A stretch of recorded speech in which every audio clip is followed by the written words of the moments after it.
Bom, eu vou estar falando um pouquinho sobre a cultura do quiabo. É eu, Ângela, Maria Eduarda e o Lucas Parmegiani. Então, nós vamos estar falando sobre a cultura do quiabo. O quiabo, ele é uma hortaliça da família da Malvaceae.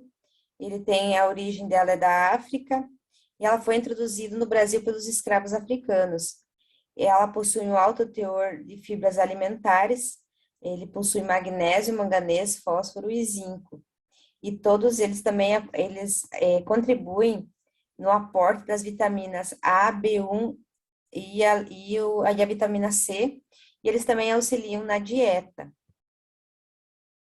Então, o quiabo, ele é uma árvore, né, uma hortaliça, ela mede em torno de 1,5 m a 2 metros. As folhas dela são verdes e pilosas, e as flores dela são hermafroditas. Elas têm um tom de branco amareladas com o centro vermelho escuro. Então, os frutos delas são em forma de cápsulas, alongadas e estreitas, e os frutos são entre cores verde, violeta e vermelha. E o ciclo dela é de 60 a 80 dias, podendo variar até 90 dias. Então, ali na foto da direita, vocês podem estar vendo ali a hortaliça do quiabo, uma foto dela, com o fruto e a flor dela. Então, o solo ideal para o cultivo. O solo ideal, ele tem uma textura argilo-arenosa. O solo, ele precisa ser fértil, ele precisa ser permeável e ele também precisa ser bem drenado. E o principal de tudo, ele precisa ser rico em matéria orgânica. Então, o quiabo, ele é muito sensível à praga da nematóide. Então, deve-se evitar solos que tenham algum antecedente de alguma outra cultura ou que se sabe que possa ter os nematóides, porque ele é muito sensível. Então, o pH, ele também deve estar do solo, ele deve estar em torno de 6 a 6,5, rico em matéria orgânica, e a temperatura, ele deve variar entre 22 a 25 graus, que é o ideal.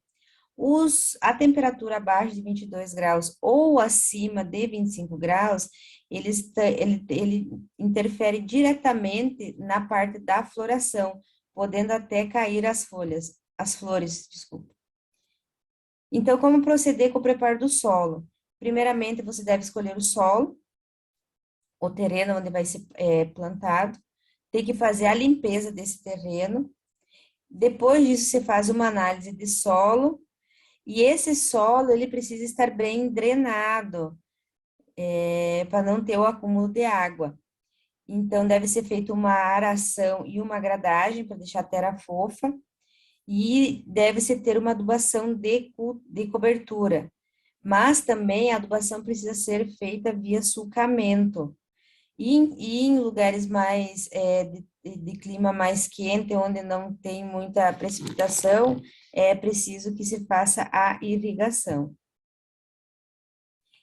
Como funciona a parte da adubação? A adubação ela pode ser pela parte da calagem, que é aplicar o calcário em toda a área do cultivo. Claro que isso através de uma amostra de solo e uma recomendação para cada talhão ou cada lugar que for plantado. Então, o magnésio do solo deve estar no mínimo com 9 centimols por decímetro cúbico. A adubação orgânica, ela pode ser também aplicada em toda a área do cultivo, de 10 a 20 toneladas de esterco de curau ou de composto orgânico, ou até mesmo na cama de frango. E isso tudo tem que ser muito bem curtido. A adubação foliar pode ser feita, pode ser feita em duas aplicações, né, de solução de mobildato de amônio a 0,02% até a sua floração.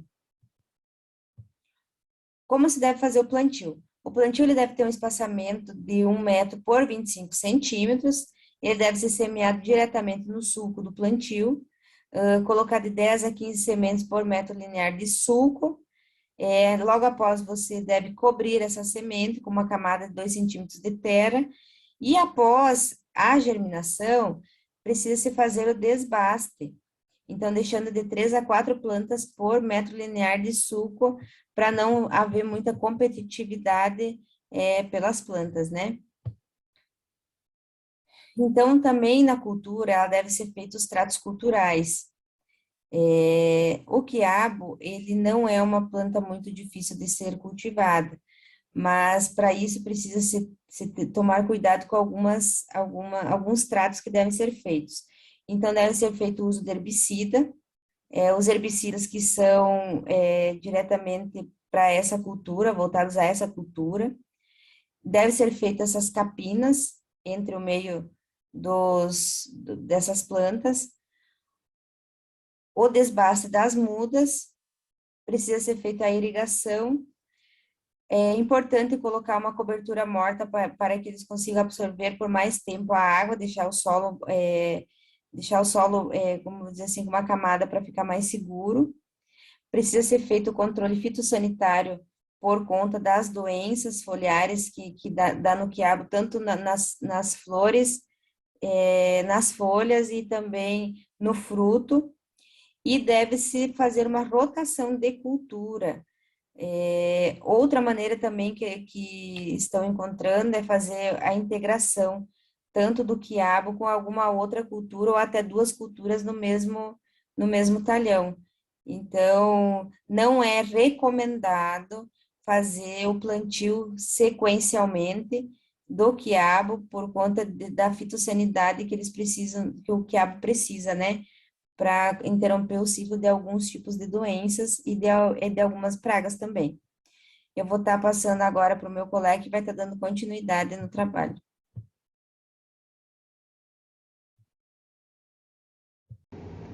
Bom, agora eu vou estar falando um pouco sobre a colheita, né, do quiabo. E a colheita ela deve ocorrer quando o fruto estiver com um aspecto macio ou tenro e ainda com a coloração verde brilhante.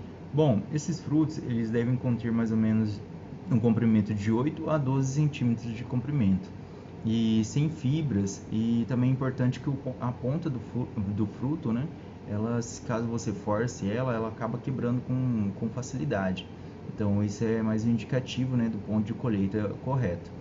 E o ponto normalmente ele ocorre mais ou menos entre de 5 a 6 dias após a abertura das flores no ápice da planta. Colhe-se no mínimo 2 vezes por semana, sendo ideal fazer a colheita em dias alternados. E é bom também evitar que os frutos colhidos sejam expostos ao sol e ao vento. Outra característica também do quiabo é que ele é uma cultura com uma excelente adaptabilidade a diferentes regiões do país, né? E outra característica também é que os frutos eles têm uma excelente conservação na pós-colheita. E outra característica também é também que as flores elas também podem ser comestíveis, e também não é via regra também que seja de 8 a 12 centímetros, sendo que eles podem ser colhidos até menores, isso a depender da finalidade, né? Bom, vou estar falando um pouco sobre as doenças. Na cultura do quiabo, as principais doenças que ocorrem são causadas por fungos e algumas por bactérias e até mesmo por vírus. E também tem algumas doenças de nematóides. Bom, as principais doenças ocasionadas pelos fungos é o oídio, né? A murcha ocasionada pela Fusarium, a cercosporiose, o Dump-off pela Rhizoctonia e também a murcha de Verticillium. Bom, essas são as por fungos, né? E também tem as ocasionadas pelas bactérias, no caso do crestamento, né, das folhas e das manchas angulares, da mancha angular e também da podridão dos frutos. Bom, agora falando um pouco também do oídio, as folhas elas apresentam manchas esbranquiçadas, podendo atingir as duas faces, e começa pelas folhas mais velhas, podendo atingir todas as outras. Como vocês podem observar, estão vendo ali a coloração meio esbranquiçada, né, que fica que é o micélio ali, né, deste fungo, e esse fungo aqui ele vai estar ocasionando a desfolha da planta, né, além de também estar prejudicando o processo de fotossíntese. E normalmente, se não é feito o controle, e essas folhas, né, elas vão acabar caindo, né, então vai ocasionar uma desfolha e vai diminuir a produtividade. Outra doença ocasionada também por um fungo é a cercosporiose. Esse fungo ele vai estar causando umas manchas arredondadas e escuras com bordas avermelhadas na face inferior das folhas, como vocês podem observar ali, é mais na parte de baixo mesmo da folha, podendo ocorrer até mesmo no fruto. E isso danificando diretamente, né, a parte comercial, né, da cultura, que seria os frutos, né, que há. Bom, outra doença também bem famosa seria a murcha por Fusarium. A planta ela fica murcha e com as folhas amareladas. Em um estágio avançado pode ocorrer a desfolha e até mesmo a morte da planta. Como vocês podem observar, tem algumas manchas ali nas folhas, mas ela também pode ocorrer também no caule, ocasionando a podridão ali, interrompendo o transporte de nutrientes, né, de água e nutrientes, e isso ocasionando até mesmo a morte da planta. Outra doença também seria ocasionada também por um fungo, é o Dumping Off. Bom, esse Dumping Off é ocasionado pela Rhizoctonia solani e também pelo Pythium, ocorre a má formação do estande e a morte das mudas. As sementes podem apodrecer antes de germinar e ocorre o escurecimento e a dessecação do caule ao nível do solo. Como vocês podem observar lá na parte superior, as plântulas, né, elas, ao serem atacadas por essas doenças, né, elas têm uma má formação e também por elas estar na fase de desenvolvimento inicial, né, que seria uma fase crítica, às vezes pode ocasionar também até a morte da planta.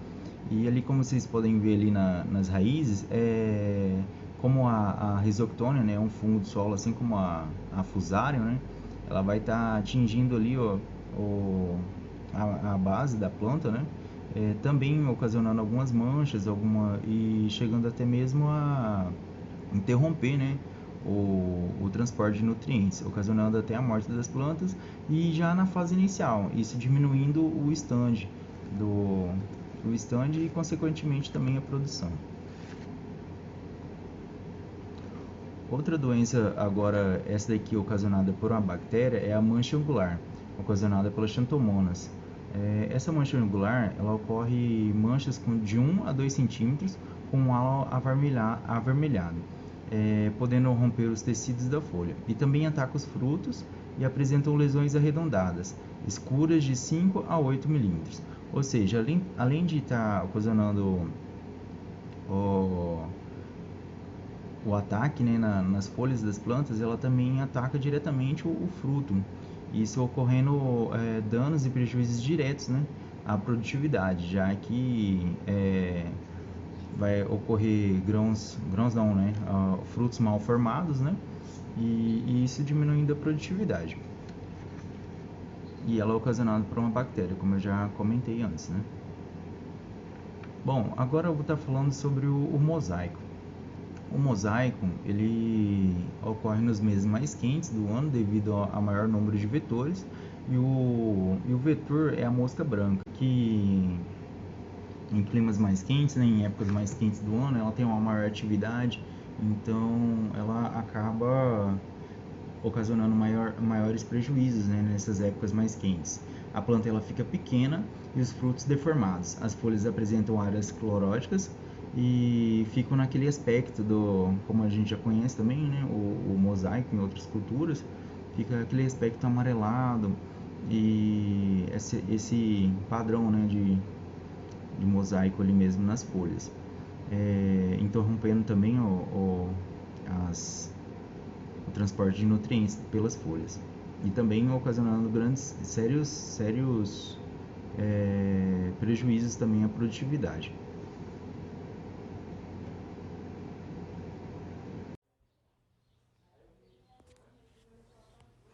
Bom dia!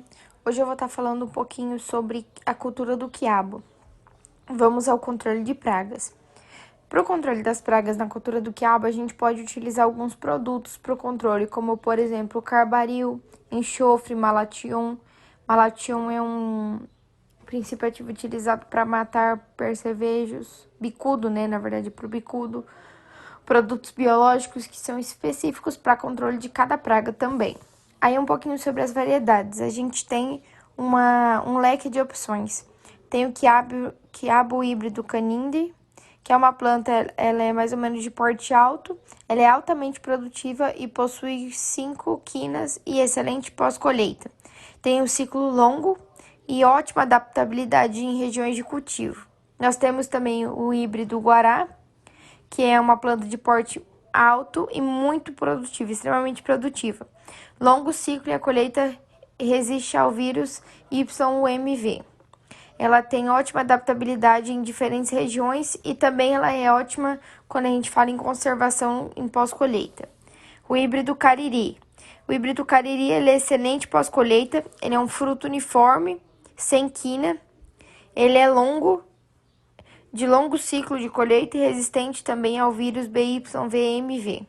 Ele tem ótima adaptabilidade em diferentes regiões de cultivo e excelente conservação pós-colheita. Esse é o quiabo que a gente compra no mercado que a gente conhece. Quiabo carcará. Planta de alto porte e excelente produtividade. Os frutos eles são quinados, né, no formato deles, e a coloração é roxa brilhante, um ótimo sabor. E ele também tem uma tolerância muito grande ao oídio. O quiabo ele é uma planta que ele é uma coisa que ele pode ser diversificado, como por exemplo, a gente conhece a maioria das vezes ele é refogado. Mas você pode fazer o quiabo gourmet também, o pessoal tem usado muito. E ele também está enraizado na cultura brasileira com o frango com quiabo. Ali não está apenas utilizado na culinária brasileira. O frango com quiabo está presente na cozinha internacional em vários outros países. Ou seja, essa planta está fazendo com que a gente seja conhecida fora do país. É isso aí, muito obrigada. Bom apetite, muito obrigada pela atenção.